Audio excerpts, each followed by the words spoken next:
Bom, então hoje nós falaremos sobre o materialismo histórico e dialético de Karl Marx, bem como alguns dos seus principais conceitos. E aí, para a gente começar a falar sobre o materialismo histórico e dialético do Karl Marx, para a gente entender um pouco da proposta sociológica do Karl Marx,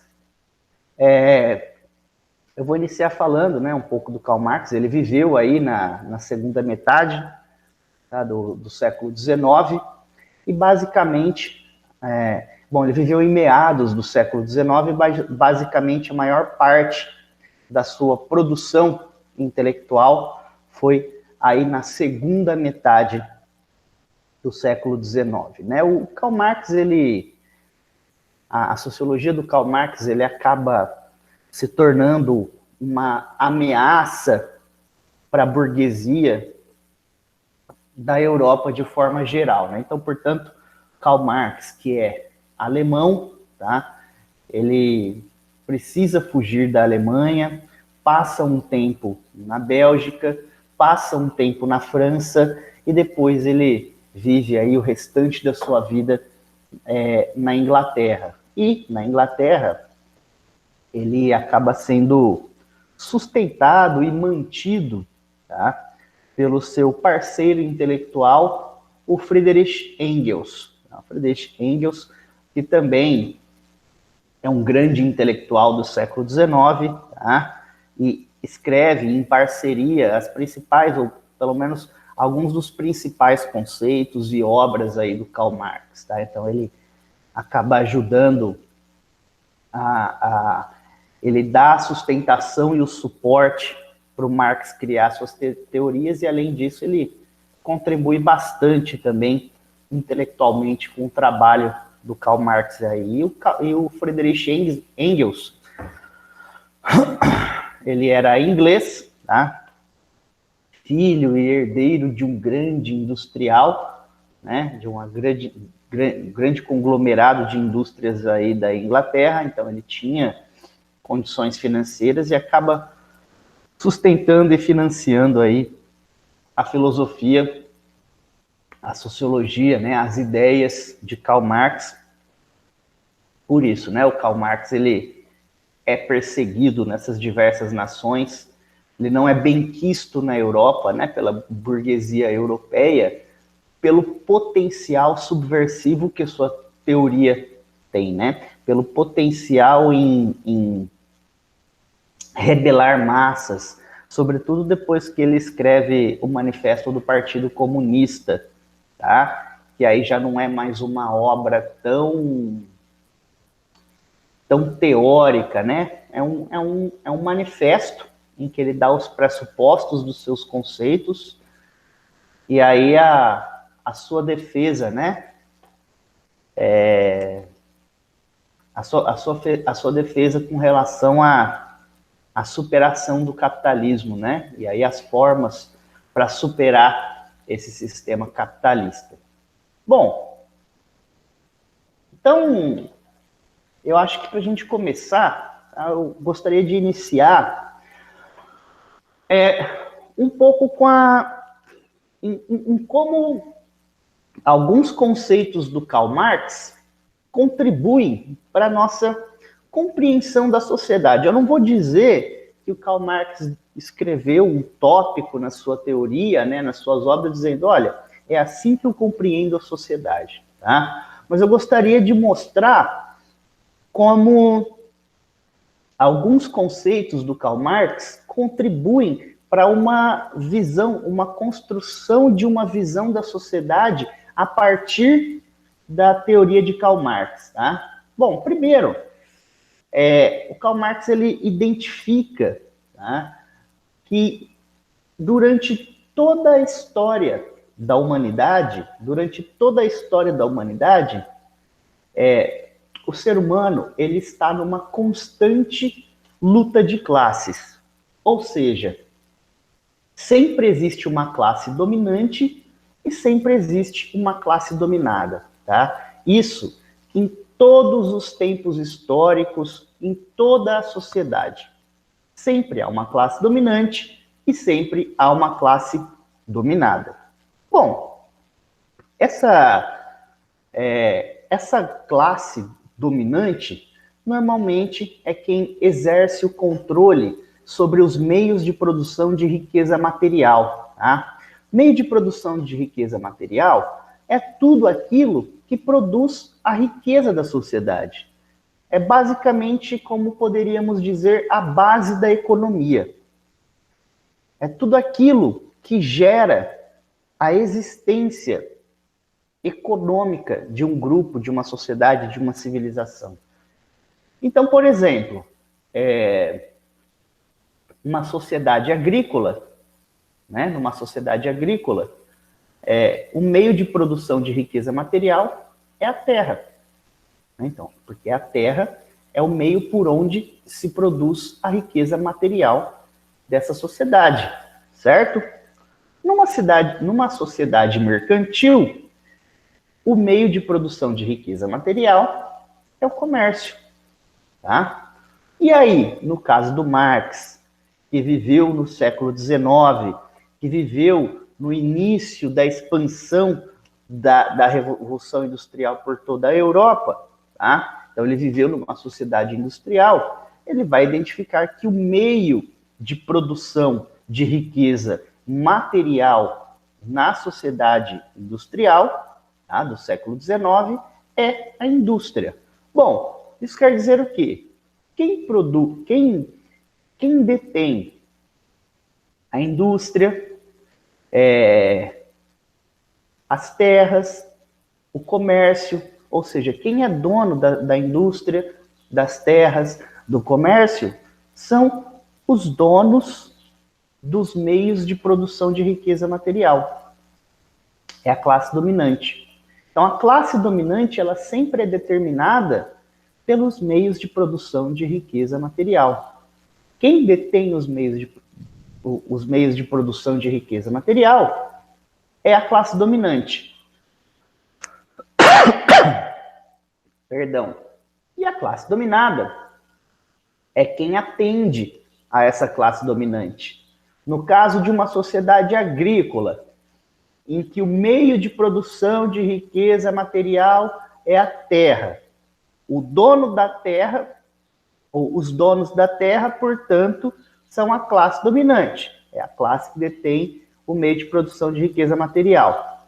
Quem que é a classe dominada que atende às necessidades produtivas dessa classe dominante? Aqui, o camponês. Então, vamos dar um exemplo de uma sociedade assim. O reinado de Roma, tá? Ou a República Romana, mas, sobretudo, o reinado de Roma, tá? Roma, antes de se tornar república e antes de se tornar um império, foi um reino. Então, havia um rei em Roma e havia uma corte. Essa corte, tá, ela era composta por nobres, por aristocratas, chamados patrícios. Tá? Os patrícios, eles eram os donos das grandes propriedades em Roma. Tá? Eles eram os donos das terras, tá? Que produzia todo o sustento, né? Todo o produto agrícola de Roma. Então, eles eram donos dos meios de produção de riqueza material. Então, essa aristocracia romana, os patrícios, tá? Eles eram donos dos meios de produção de riqueza material. A terra, tá? Que produziam aí todo o produto agrícola, né? Que era produzido pelos camponeses, que atendiam às necessidades produtivas imediatas desses patrícios. Bom, obviamente que quem detinha o controle dessa sociedade não eram os camponeses, mas sim os patrícios, os nobres, os aristocratas, tá? que detinham os meios de produção de riqueza material, que detinham as terras. Por isso, eles eram quem controlavam o sistema social, eram eles quem controlavam a política, eram eles que estavam numa condição de dominantes da sociedade. Eram eles a classe dominante, eram eles que governavam Roma junto com o rei, eram eles que aconselhavam o rei, eram eles que ajudavam a legislar com o rei, eram eles que exerciam influência sobre o poder e sobre o governo de Roma. Não os camponeses, mas sim os donos dos meios de produção de riqueza material. Por quê? A riqueza material é aquilo que sustenta toda uma sociedade. A riqueza material é a economia da sociedade, que aqui no caso é o produto agrícola. Esse produto agrícola, ele era utilizado tanto para subsistência quanto para o comércio, excedente, eventualmente, no caso, né? Então, obviamente que quem tinha os privilégios da sociedade, quem estava próximo ao rei, quem governava, quem ajudava a governar, quem podia aconselhar o rei, quem estava ali nas proximidades, quem exercia esse domínio, é claro, eram os patrícios, os nobres, os donos da terra. Por quê? Eles detinham o principal meio de produção de riqueza material. Então, em toda a sociedade onde existe um grupo de pessoas que detém, que é dona, tá, desse meio de produção de riqueza material, é esse grupo de pessoas que exercem o domínio sobre a sociedade, sobre a política nesse contexto. É esse grupo de pessoas, portanto, que exerce o papel de classe dominante sobre a classe dominada. E, basicamente, a relação da classe dominante com a classe dominada, ela sempre é conflituosa. Por quê? A classe dominante, ela sempre quer manter o domínio. E o domínio sempre é por meio da exploração. Então, os donos dos meios de produção de riqueza material, no caso aqui que eu estou dando o exemplo de Roma antiga, tá? É sempre pela exploração do trabalho camponês. Consegue entender? E, obviamente, tá? Esse trabalho camponês explorado, uma hora ele tende a chocar com as condições de exploração. Tá? Então, normalmente não, sempre, a relação da classe dominante com a classe dominada, ela é de exploração. Portanto, sempre é uma relação conflituosa. Então, sempre existe um conflito entre classe dominante e classe dominada, o que o Karl Marx vai chamar de luta de classes. Então, ele entende que quem detém os meios de produção de riqueza material numa sociedade é quem detém o controle, a organização social, política e econômica dessa sociedade. E, além disso, exerce o papel de classe dominante. Exercendo o papel de classe dominante, sempre está em conflito com a classe dominada. E esse conflito constante é o que o Marx vai chamar de luta de classes. Bom, e aí, para o Karl Marx, é essa luta de classes, tá? É esse conflito entre classe dominante e classe dominada que acaba por exercer, tá? Acaba por proporcionar, melhor dizendo, todas as transformações históricas. Tá? Então, por exemplo, em algum momento vai ser do choque, tá, entre classe dominante e classe dominada, e o reino de Roma vai se enfraquecer para a formação de uma república. Tá? Em algum momento que é do choque entre os camponeses que são dominados, o aumento populacional desses camponeses, né, e aí o aumento da exploração desses camponeses, que vai, num dado momento, entrar em conflito com os interesses da classe dominante, e é desses conflitos que São a partir desses conflitos que algumas transformações históricas vão acontecendo. Então, para o Marx, a luta de classes, ela é dialética. Tá? A luta de classes é quem proporciona transformações na história. Tá? E aí, eu dei esse exemplo de Roma só para ilustrar. Tá? Porque aqui o ponto, o foco da sociologia de Marx não é isso, mas é só para pensar um momento histórico aí para vocês compreenderem melhor. Marx, como eu disse, ele viveu aí, tá? O Marx viveu, ele viveu na segunda metade, né? Escreveu e colocou a maior parte das suas teorias, né? Construiu a maior parte das suas teorias na segunda metade do século XX, do século XIX, perdão. E aí, então, o que ele estudou basicamente, o que ele construiu teoricamente para entender essa luta de classes, né? E aí o seu materialismo histórico e dialético foi no século XIX. E aí, como eu disse, o século XIX era uma sociedade industrial. Então, o que nós tínhamos era a expansão do capitalismo industrial no século XIX. Esse era o contexto histórico do século XIX. Conflitos entre países, conflito interno nas nações, em decorrência da expansão do capitalismo industrial pela Europa e os seus interesses. Então é nesse momento histórico que o Karl Marx viveu, e é sobre esse momento histórico que o Karl Marx vai identificar aí e construir a sua teoria. Bom, então na sociedade industrial do século XIX, quem detém esses meios de produção de riqueza material, tá, é a burguesia industrial. Ou seja, os donos das grandes indústrias.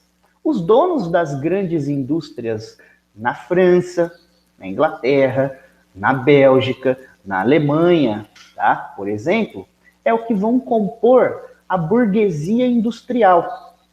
Tá?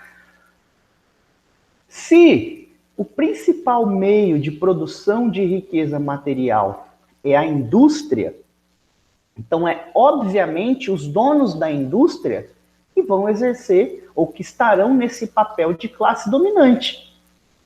E aí, estar no papel de classe dominante significa também, tá, deter um controle sobre os interesses políticos e da organização da sociedade. Porque a classe dominante, ela constrói todo um sistema, tá, no qual ela possa se manter como classe dominante. Então imagina só, o principal meio de produção de riqueza material, ou seja, por onde vem a riqueza material da Europa do século XIX, são as indústrias. Obviamente, portanto, os donos dessas indústrias, tá, esses grandes industriais, é que vão compor aí a classe dominante. E são esses grandes industriais, tá, que vão organizar a sociedade do século XIX. Né? E aí, é na sociedade do século XIX que começam a se organizar as primeiras repúblicas parlamentares, as primeiras monarquias parlamentares e constitucionais, né? A construção de constituições que vão organizar as novas nações que estão surgindo, o surgimento de repúblicas democráticas, a constituição de estados burocráticos com registros civis, com registros de cartório sobre terras, tá? Com estabelecimento mais rígido de fronteiras, de nacionalidade, de língua. Tá? Porque aqui eles estão construindo a ideia de Estado que nós temos hoje. Tá? E toda essa construção desse modelo de Estado, que é o modelo de Estado que nós temos hoje, que se inicia no século XIX, atende diretamente, tá, a necessidade do capitalismo industrial. Atende diretamente à necessidade do novo modelo produtivo que esse capitalismo industrial atende, né? Que são sociedades urbanas, em que são trabalhadores urbanos e industriais, em que tem o seu trabalho explorado, por exemplo. Então, você manter registro civil, você manter língua definida, você criar um sistema de educação único, você burocratizar a sociedade, criar documentos, enfim, tudo isso, uma força policial única e unificada, uma força militar unificada, são todas as características que hoje para nós são comuns, elas são criadas no século XIX, por quê? É um contingente muito grande de massas humanas que se mudam dos campos para as cidades, que estavam acostumadas em desfrutar uma certa liberdade e até uma certa qualidade de vida, né, nos campos, para trabalharem nas fábricas aí por 12, 14, em alguns casos até 16 horas seguidas, em galpões, porões escuros, úmidos, no frio, sem nenhuma condição de higiene, salubridade, segurança, né, que sofriam todo tipo de abuso e maltrato dos feitores dessas fábricas, né, em que adoeciam muito com todo tipo de problema respiratório, das articulações, que tinham aí basicamente 2 pausas de 15 minutos no dia, em que trabalhavam em pé, em que apanhavam trabalhando para produzir mais, tá? E isso, um número muito grande de pessoas, e recebendo um salário de fome, um salário basicamente para se alimentar e talvez pagar aí um aluguel em conjunto com outras famílias nos cortiços que surgiam aos montes pela Europa, que também traziam uma condição muito degradante de existência para esses trabalhos operários, tá? Então, obviamente, a classe dominada aqui, perdão, a classe dominante aqui no século XIX é a burguesia industrial. É essa burguesia industrial, dona das fábricas e das indústrias, que detém o controle dos meios de produção de riqueza material, portanto, organiza e controla toda a estrutura econômica, social e política da sociedade, tá? A fim de manter a classe dominada nesse status de dominada, né? E quem era a classe dominada aqui nesse momento? Quem atendia diretamente, tá, aos anseios produtivos da classe dominante? Tá? O operariado, tá? E aí posteriormente vai ser chamado de proletariado, tá? A prole, né, são os filhos, né? Então, em muitos aspectos, essa ideia de proletariado, ela tem muitos sentidos, mas é basicamente isso, né? Ali, todos aqueles trabalhadores amontoados nas fábricas, parecia uma ninhada de animais, né? E, por outro lado, muitas vezes, os trabalhadores, eles eram pagos pela prole. Então, eu sou um operário, tá? Eu sou um operário. E eu tenho lá 4 filhos. Tá? Um menino de 6, um menino de 8, um de 10 e um de 12. Tá? Aí eu ganho 10 centavos, eu ganho 5 centavos por hora de trabalho. Tá? Eu ganho 5 centavos por hora de trabalho.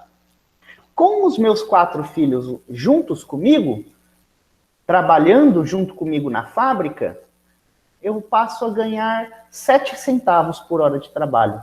Então, muitos trabalhadores operários faziam isso, tá? Os seus filhos, e aí na maioria deles filhos pequenos, tá? Sempre trabalhavam nas fábricas também, para aumentar um pouco a renda desse operário.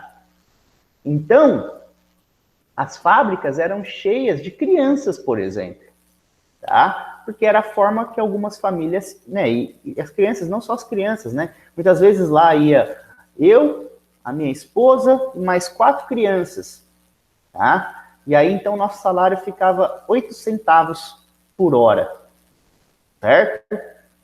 Então, era basicamente nessas condições aí que os trabalhadores viviam, né? Que a classe operária vivia.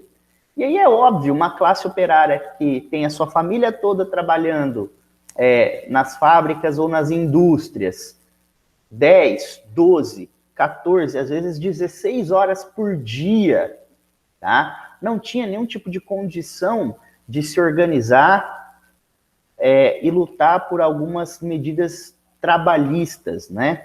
Que são todos os direitos trabalhistas que nós conhecemos hoje, né? Como carteira assinada, 13º, férias remunerada, o terço de férias, enfim,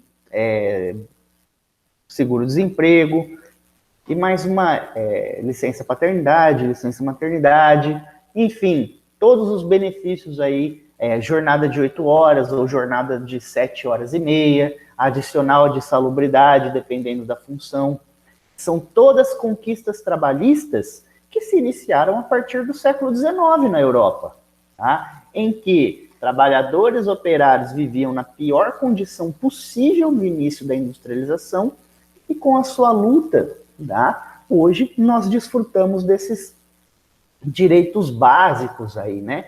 Que variam, óbvio, de nação para nação, mas que aqui no Brasil tem muito dessa herança do século XIX na Europa, porque aí muitos, por exemplo, italianos e alemães que migraram para o Brasil trouxeram esse histórico de luta, trouxeram esse histórico, essa experiência de fábrica, e quando vieram trabalhar nas primeiras fábricas aqui no século XX no Brasil, em São Paulo e também no Rio de Janeiro, trazem essa experiência de lutas trabalhistas para melhores condições de trabalho, salário, carteira assinada, etc, etc, etc.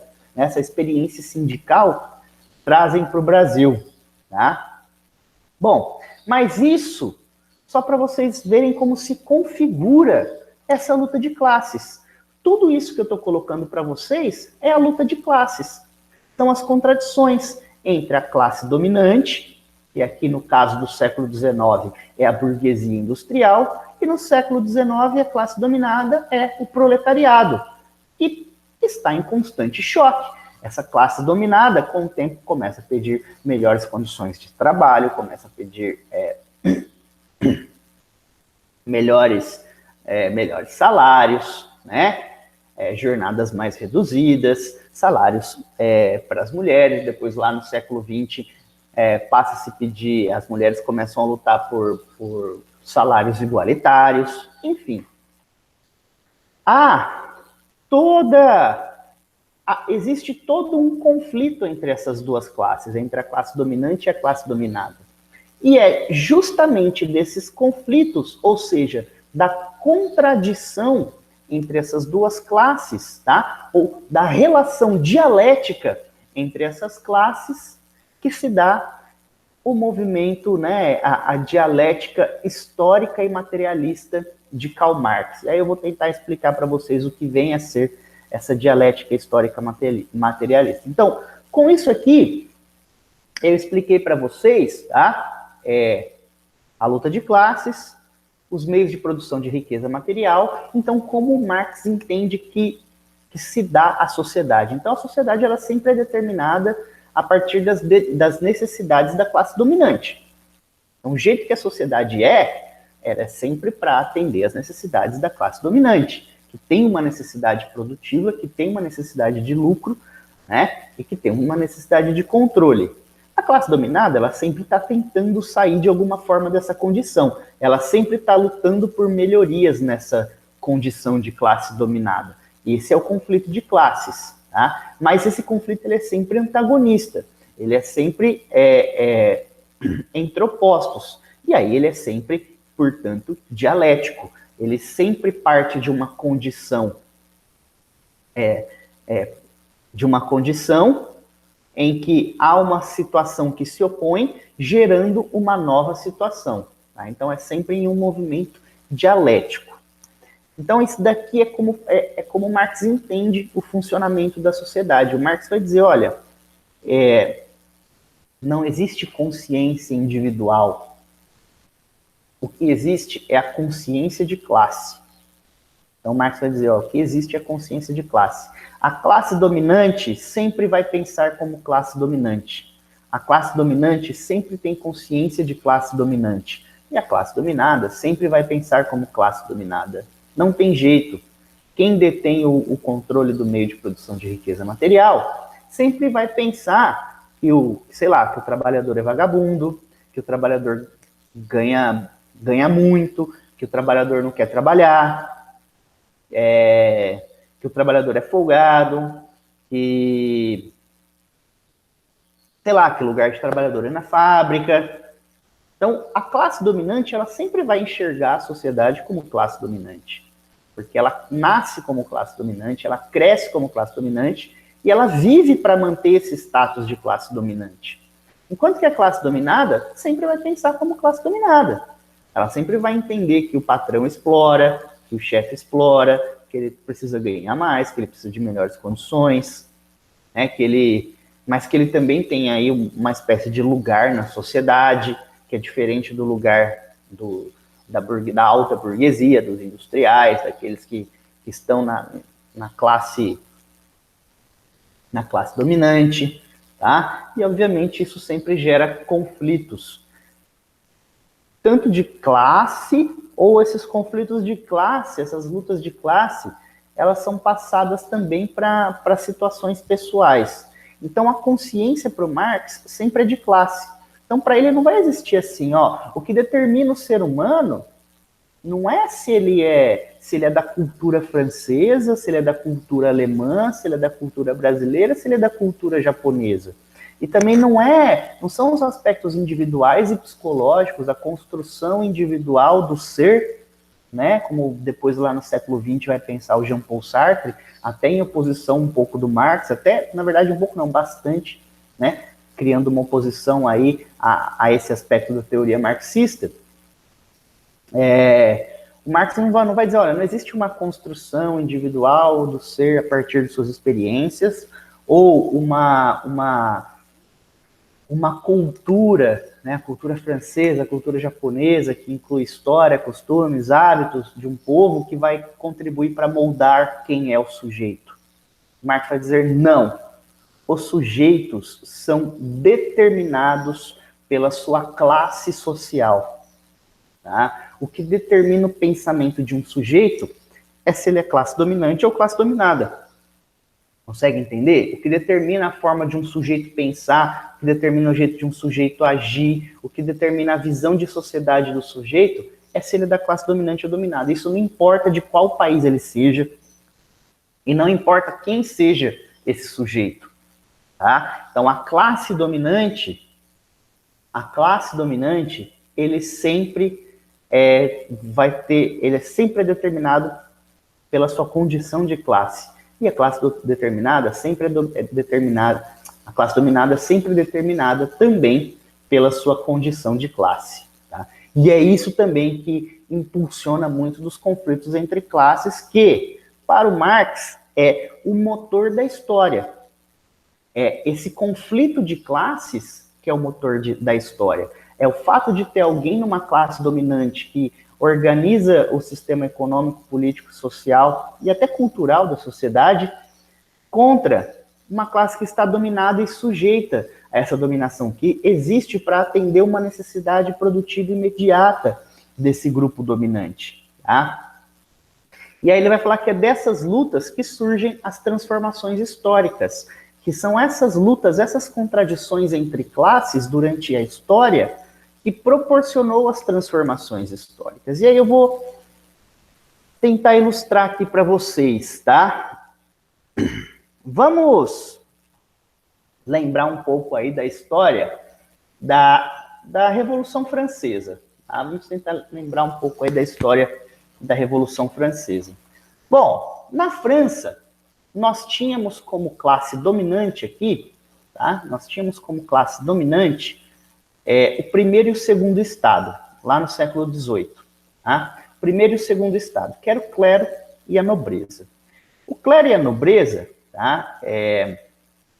Sobretudo a nobreza, tá? A nobreza era quem detinha os principais meios de produção de riqueza material na França. Tá? Aqui era a nobreza. Tá? A nobreza era quem detinha os meios de produção de riqueza material, que durante séculos, e que por toda a Constituição da França, sempre foi a terra. O principal meio de produção de riqueza material na França, desde o século 7, 8, quando o que nós conhecemos por França hoje inicia sua formação, o principal meio de produção de riqueza material é a terra. Tá? É a terra e seus produtos agrícolas. Então, óbvio, quem tinha o controle disso, os nobres, né, condes, duques, marqueses, quem tinha o controle disso, é óbvio, era quem fazia parte da nobreza e quem estava próximo do rei, quem vivia e gozava dos privilégios do rei. Só que começa a chegar no século XVII e XVIII, tá? Bom, a Europa já está no auge do mercantilismo, e aí surge uma nova classe social, ou começa a se consolidar uma nova classe social, que é a burguesia. A burguesia, ela vive basicamente do lucro, tá? E é essa burguesia que vive basicamente do lucro, das trocas comerciais, e também já nesse século XVII e depois século XVIII, né, da construção das primeiras manufaturas, das primeiras grandes oficinas, das primeiras fábricas. Essa burguesia, também que é dona dos bancos, essa burguesia, ela começa a crescer muito economicamente, só que essa burguesia, ela faz parte aqui do terceiro estado. O terceiro estado, na França, é classe dominada. O terceiro estado não participa da organização política, social, econômica do Estado. O terceiro estado é quem atende às necessidades diretas da classe dominante, que é o primeiro e o segundo estado, que é onde o rei estava, que é onde a nobreza estava, que era onde os aristocratas, os donos das antigas propriedades, desde sempre na França, estavam. Só que, ao longo dos séculos, essa nova classe social vai se consolidando, vai ganhando cada vez mais força. E é essa classe social que está sendo cada vez mais sobrecarregada com os impostos do Estado. É essa classe social que está bancando o sustento do Estado. Consegue entender? Só que essa classe social, por direito, não pode participar da política, das decisões políticas. Aqui nós temos um contexto em que a classe dominante, né, exerce um poder absoluto. Quer dizer, o rei é incontestável na França. O rei domina todas as instâncias administrativas e todos os poderes de um governo. Enquanto que essa classe dominada, no caso a burguesia, vem crescendo cada vez mais economicamente. E aí, com o tempo, a terra vai perdendo bastante valor, e olha só o que acontece. A terra vai deixando de ser o principal meio de produção de riqueza material. Não é verdade? E aí, o comércio, a indústria, os bancos vão se tornando o principal meio de produção de riqueza material na França, porque é a partir dos impostos arrecadados dessa burguesia que todos os privilégios dessa classe social vai sendo mantida. E essa classe social dominante, a nobreza, quer manter cada vez mais, colocando cada vez mais impostos sobre a burguesia, sobre o terceiro estado, que na verdade é o povo como um todo, e aqui, né, carregando esse terceiro estado, nós temos a burguesia. À frente desse terceiro estado todo, nós temos a burguesia. Isso, obviamente, começa a gerar conflitos. Desses conflitos vem a Revolução Francesa. E, basicamente, a Revolução Francesa é uma revolução que luta por liberdade e igualdade de direitos. Tá? em que todos os cidadãos pudessem gozar da liberdade plena dos direitos civis e da igualdade plena dos direitos civis, alcançar um status de cidadania.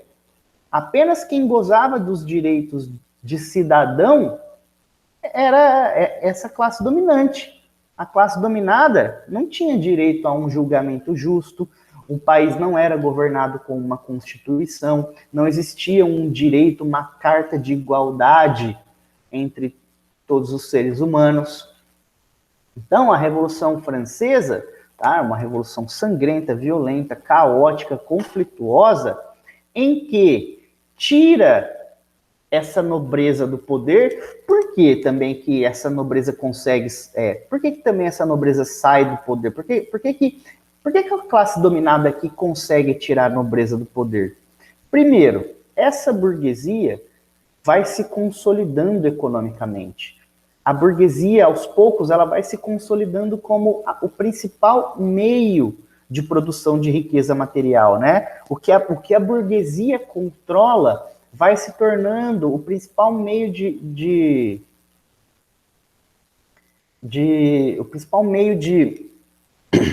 produção de riqueza material do Estado francês, da Europa como um todo, mas do Estado francês.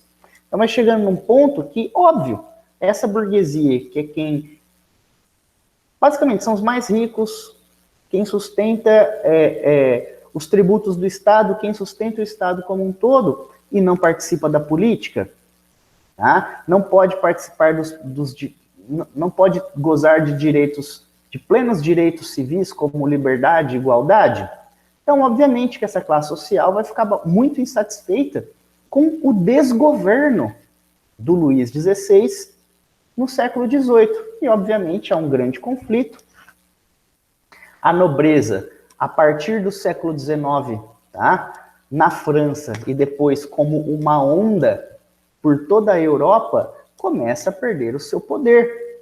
E aí quem vai se colocando como principal classe social é a burguesia. Então a burguesia ela vai se constituindo e se consolidando como classe, mas a partir do século XIX, ela começa a se colocar como a principal classe social da Europa.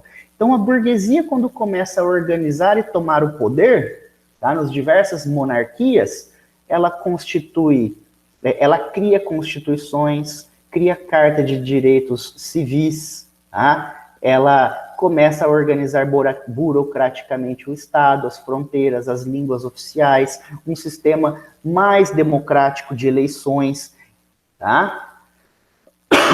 Começa a criar medidas para avançar e melhorar a produção fabril industrial, né, das fábricas e das indústrias. Então, o Estado passa a se organizar a partir das necessidades dessa nova classe social, que é a burguesia. Então, olha só, isso para o Marx é a dialética histórica e materialista, tá? Por quê?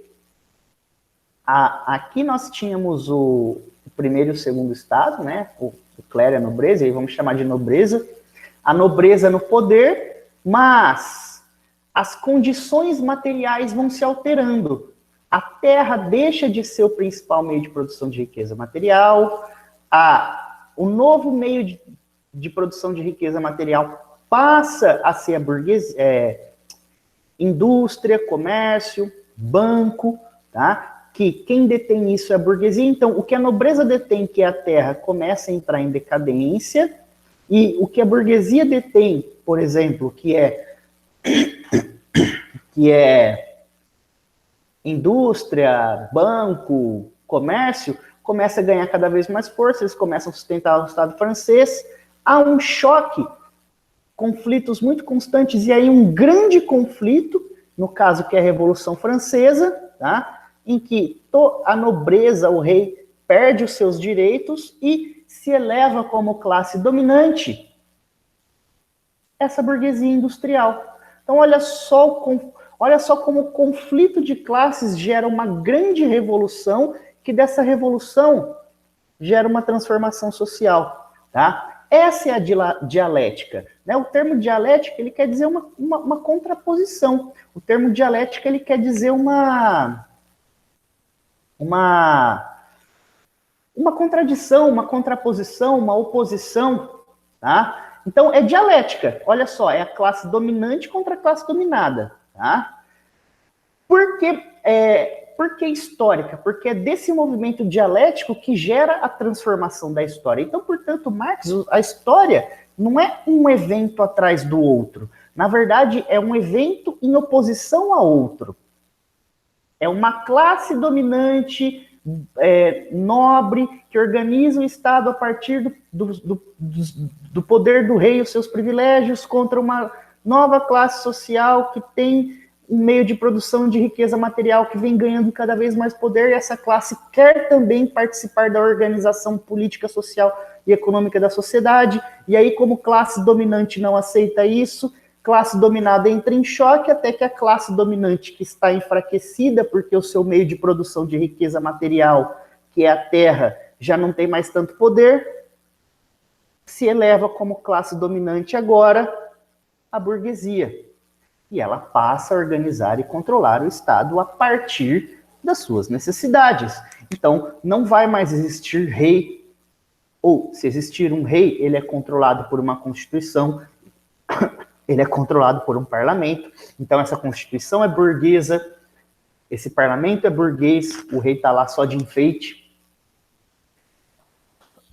Toda a estrutura da sociedade vai se organizar a partir das estruturas agora dessa burguesia. Então, ela é dialética porque ela é uma contradição das classes. Ela é histórica porque, olha só, ela gera uma transformação histórica. É dessa contradição que vem a transformação histórica. Para o Marx, a história ela não acontece como um evento atrás do outro. Ela acontece como uma contradição atrás do outra que vai gerando as transformações na história. Então, ela é dialética, ela é histórica e ela é materialista. Por quê? Porque são as transformações nas condições materiais que possibilitam esse movimento dialético. Quer dizer, o que é a transformação na condição material? É basicamente isso. É o aumento do poder material da burguesia, ou seja, é a burguesia lucrando, crescendo, se consolidando cada vez mais economicamente e a base econômica da nobreza entrando em fraqueza, entrando em decréscimo, tá? Então, por isso, o Marx vai chamar de dialética, por isso que o Marx vai chamar de materialismo histórico e dialético.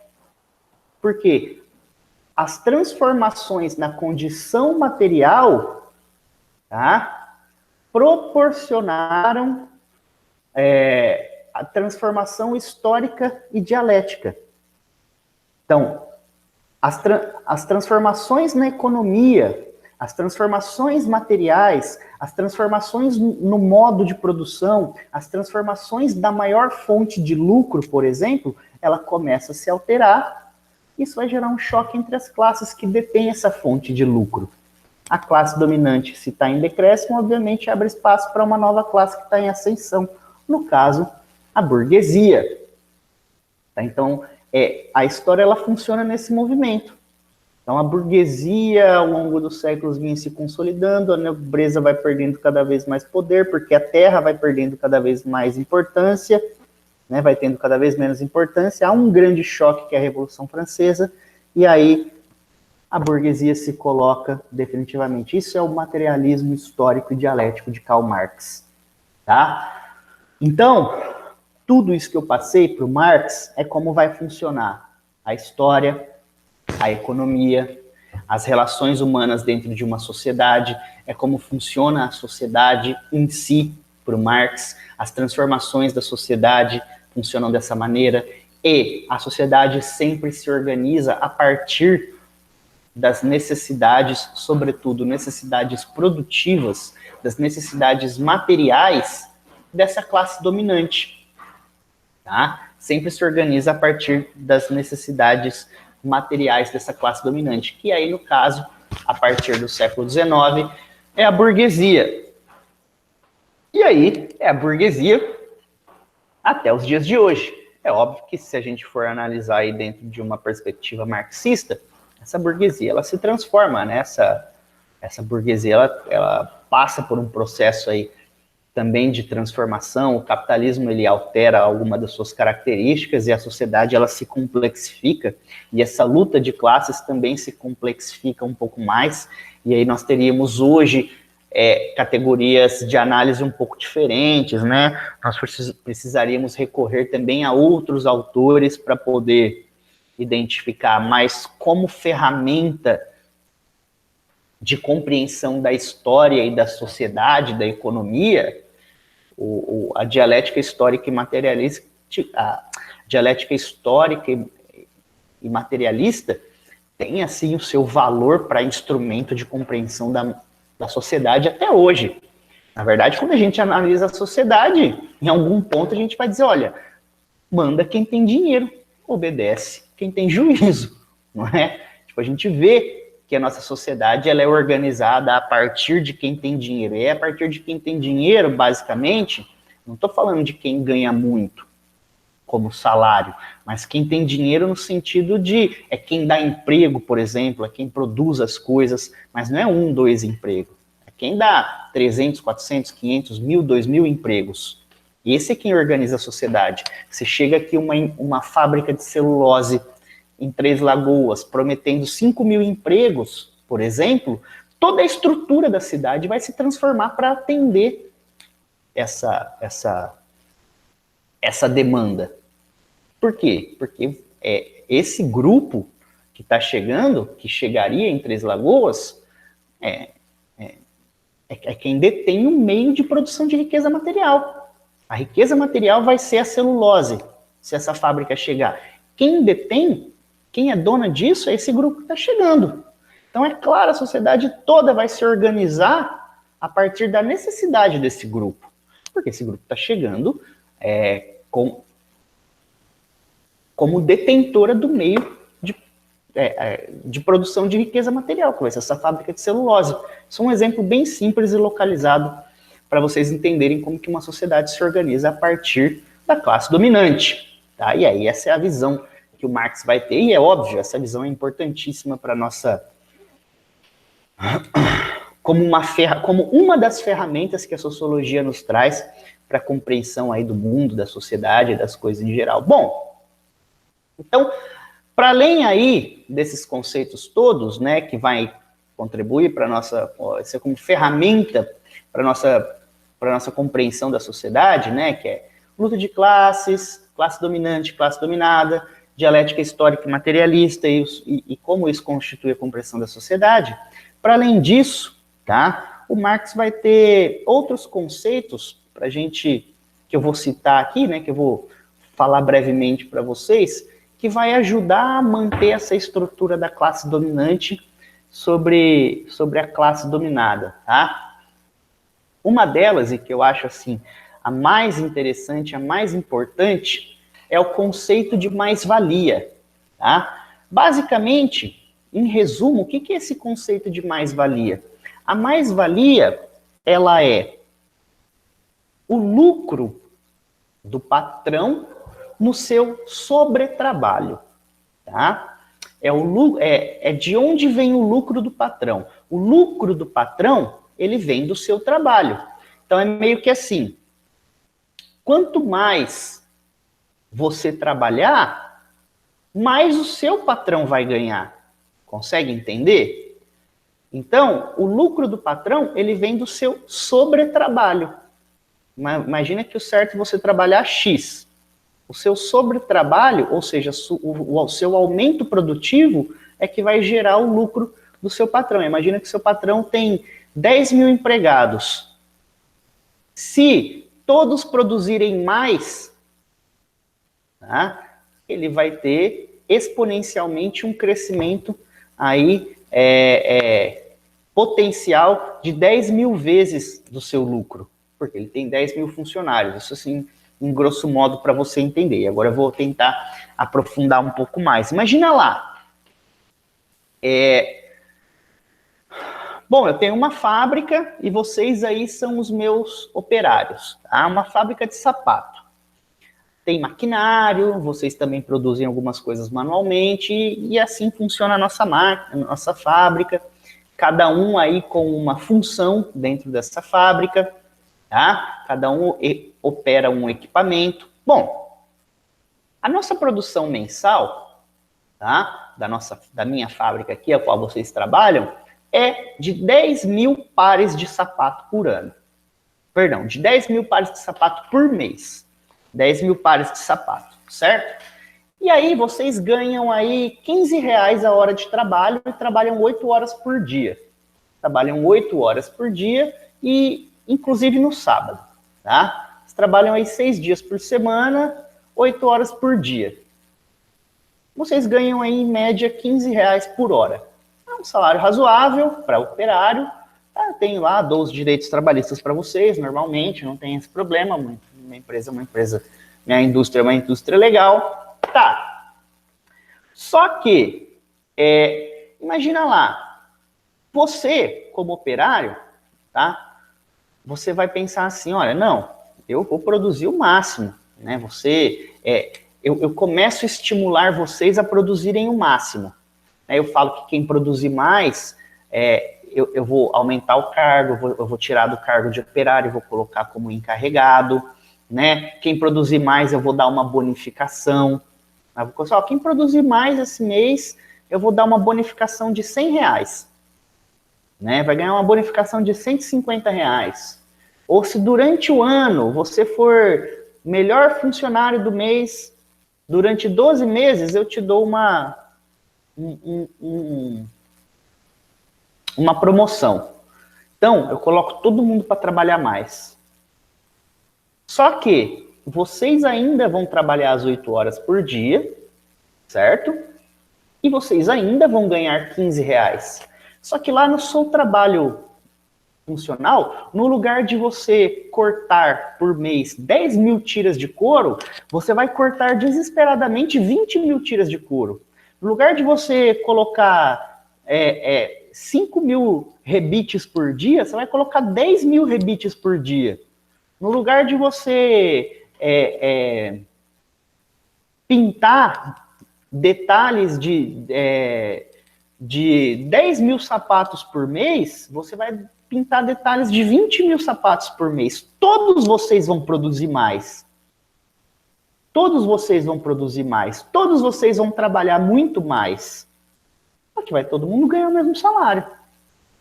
Todo mundo vai trabalhar as mesmas 8 horas. Todo mundo vai continuar ganhando esses 15 reais. Só que lá no fim do mês, eu não produzi só 10 mil sapatos, eu produzi 20 mil. Eu vendo esses 20 mil, o lucro desses 20 mil é meu. Não de vocês. O meu lucro, ele sempre pode aumentar. O ganho de vocês sempre vai ser o mesmo. Vocês sempre vão receber o mesmo salário mínimo. Se a empresa produzir mais esse mês, eu ganho mais. Se a empresa produzir menos, eu ganho menos. Mas a tendência é que a empresa sempre trabalha para crescer. A empresa sempre trabalha para produzir mais. E aí, eu dou lá, desses 10 mil sapatos a mais, e aí eu tive milhões de lucro, aí eu dou o seu salário de 150 reais a mais que eu te prometi. Né? E aí vamos pensar, essa é uma visão da mais-valia. A outra visão que é interessante colocar da mais-valia, que eu gosto de colocar, é assim, ó. Imagina que uma fábrica, o seu rendimento bruto no ano de uma fábrica é 1 milhão, tá? O rendimento bruto de uma fábrica é 1 milhão. Você, vamos colocar, você trabalha 10 horas por dia. Então, no mês, a fábrica ganha 1 milhão bruto e você trabalha 10 horas por dia. Bom, vamos só imaginar. Vamos colocar que desse 1 milhão, o dono da fábrica coloca 300 mil, tá? Ele coloca 300 mil desse 1 milhão para pagar as contas da fábrica, certo?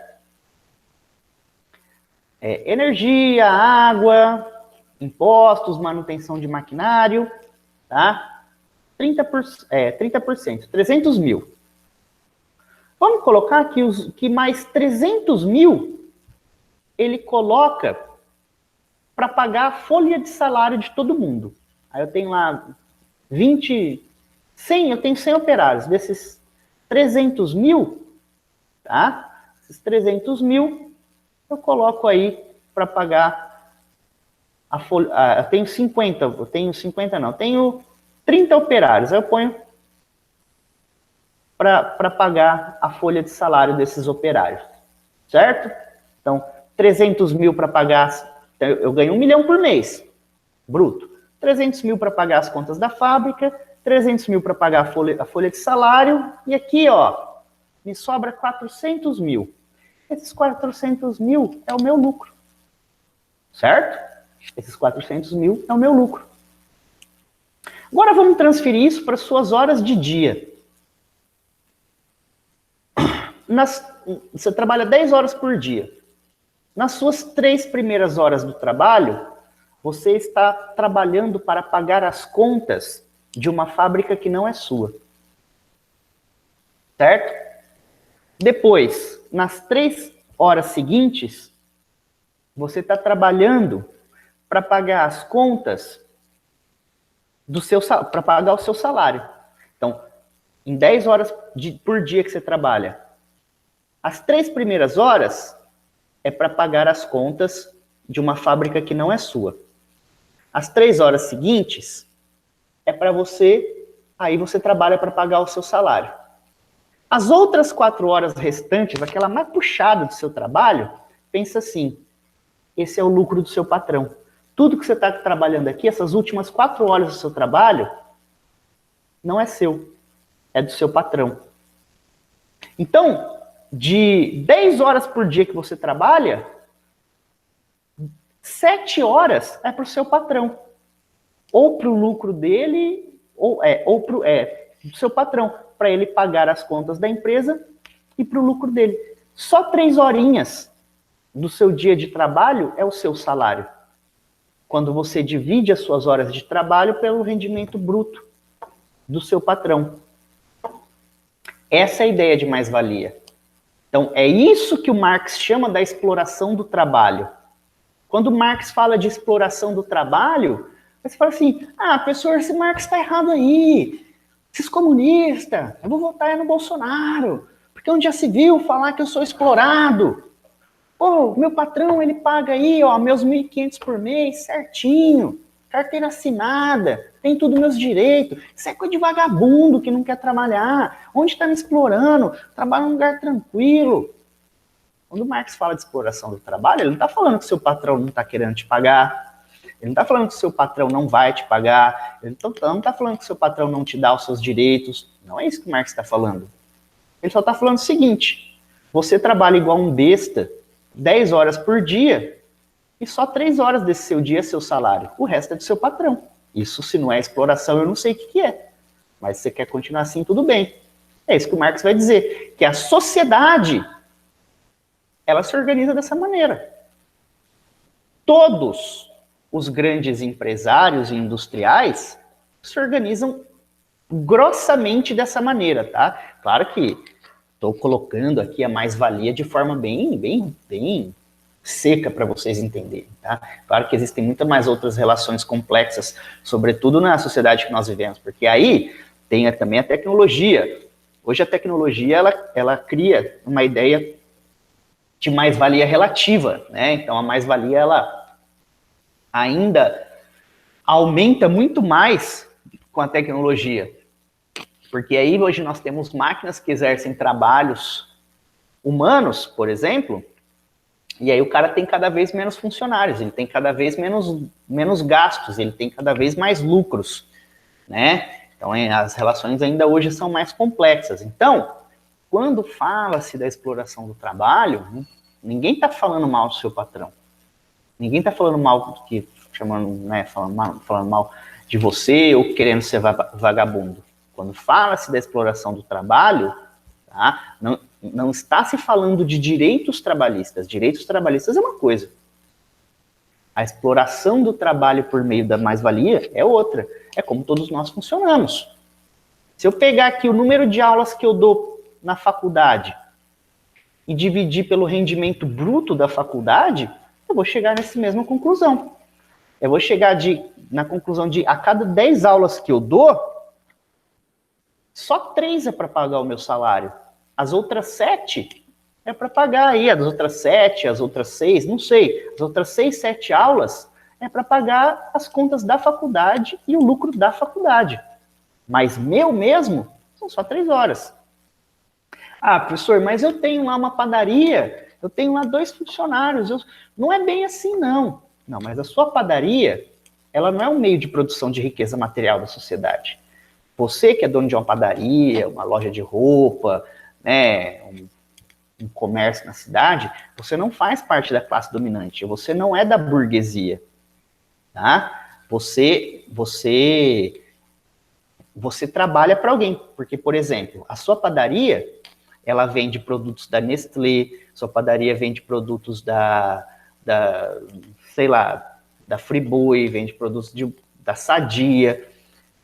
Você é um revendedor dos produtos dessas grandes marcas. Eu estou falando desse pessoal.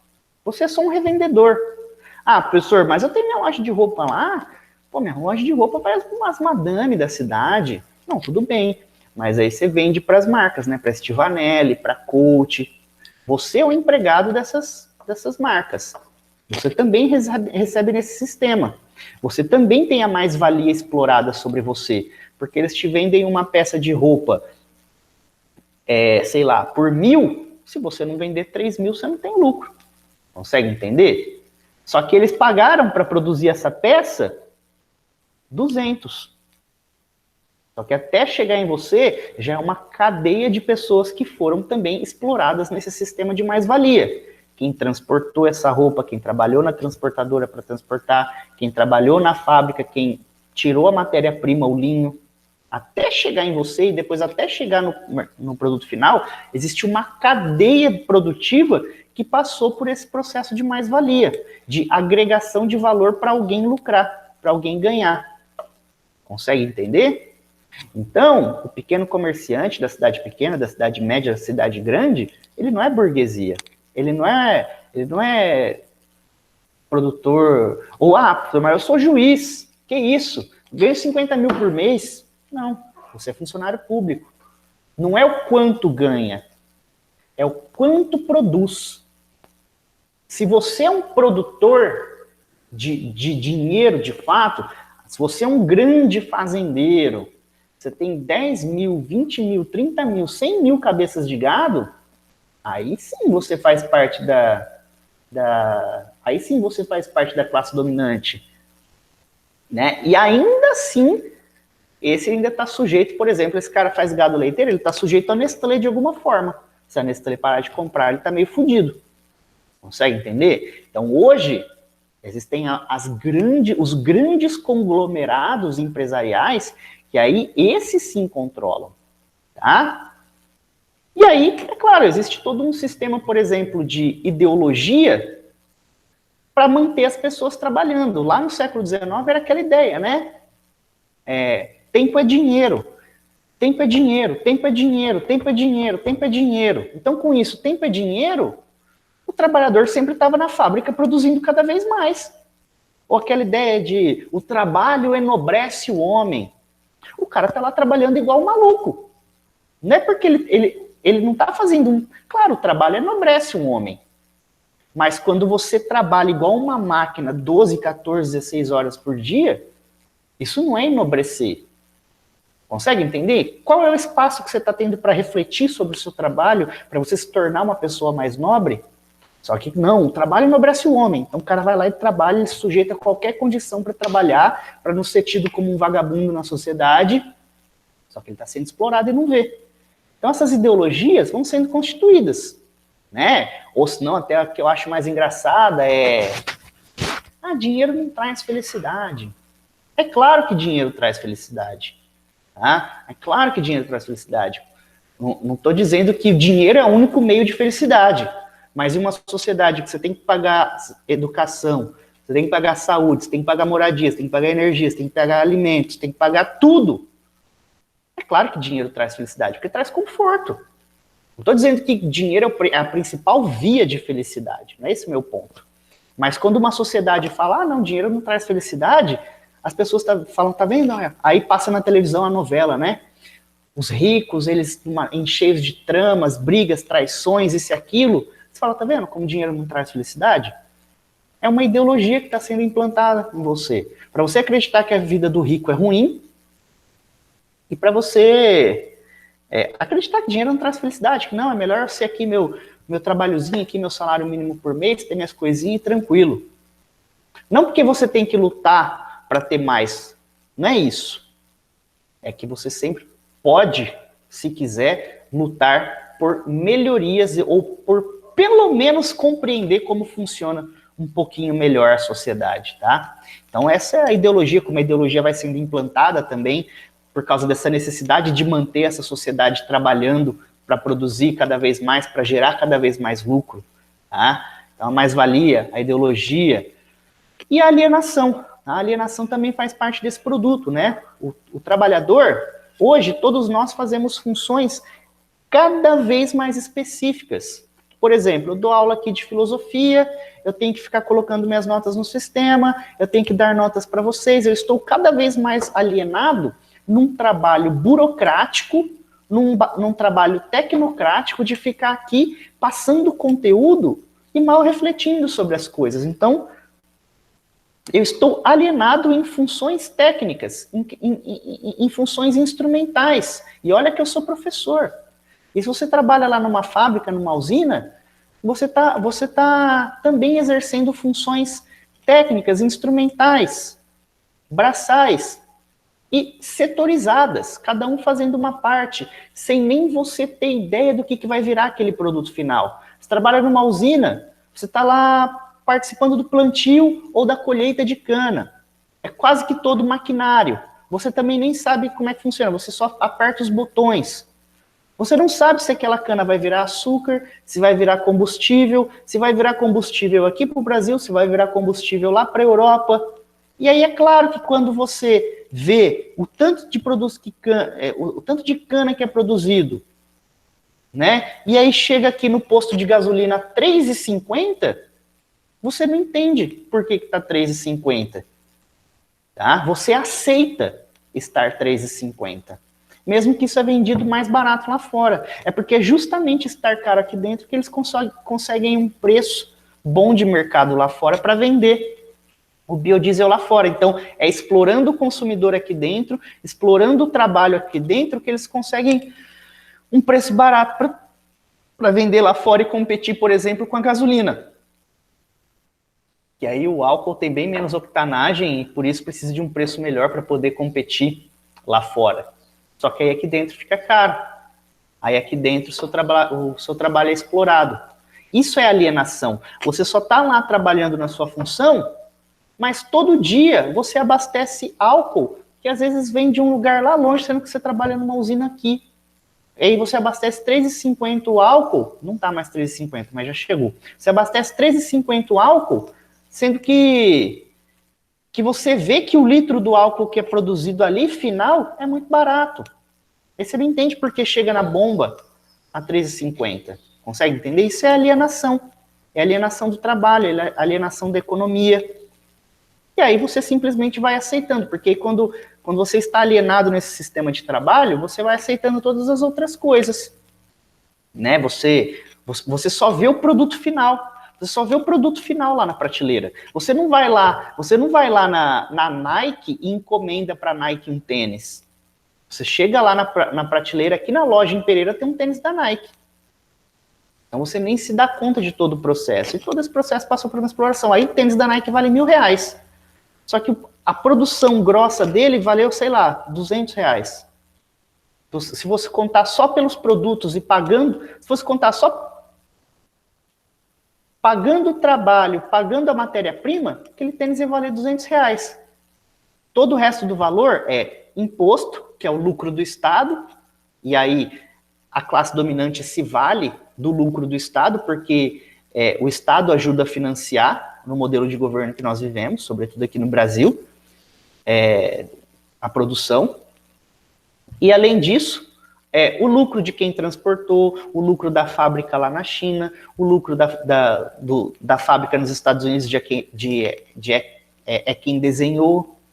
É o lucro. Consegue entender? Então essas são as relações aí que o Marx está tentando mostrar para a gente que tem na sociedade. E que a gente vive numa sociedade que é explorada e controlada por esse grupo. Agora, é claro que a gente está no século XXI, a gente não está no século XIX mais. Lá no século XIX, isso estava se formando. Agora, essas pessoas, essa é uma elite oculta, a gente nem sabe quem que é. Hoje, essa elite é o dono da Amazon, é o dono do Facebook, os donos do Google, o dono do Netflix, que no meio de uma pandemia, são as empresas que estão mais ganhando dinheiro, são as empresas que estão mais lucrando. E aí, coincidência? Não sei. Não, mentira, eu não quero fazer conspiração aqui. Mas, que é de se pensar, é de se pensar. Não sei, eu não gosto muito de ser conspirador. Acho que conspiração é coisa de gente maluca. Mas, eu vou deixar aqui para vocês pensarem. Bom, acho que já está dando nosso horário. Eu peço desculpas aí, tá? Eu vou interromper a gravação. Por favor, esperem um momento. Muito obrigado.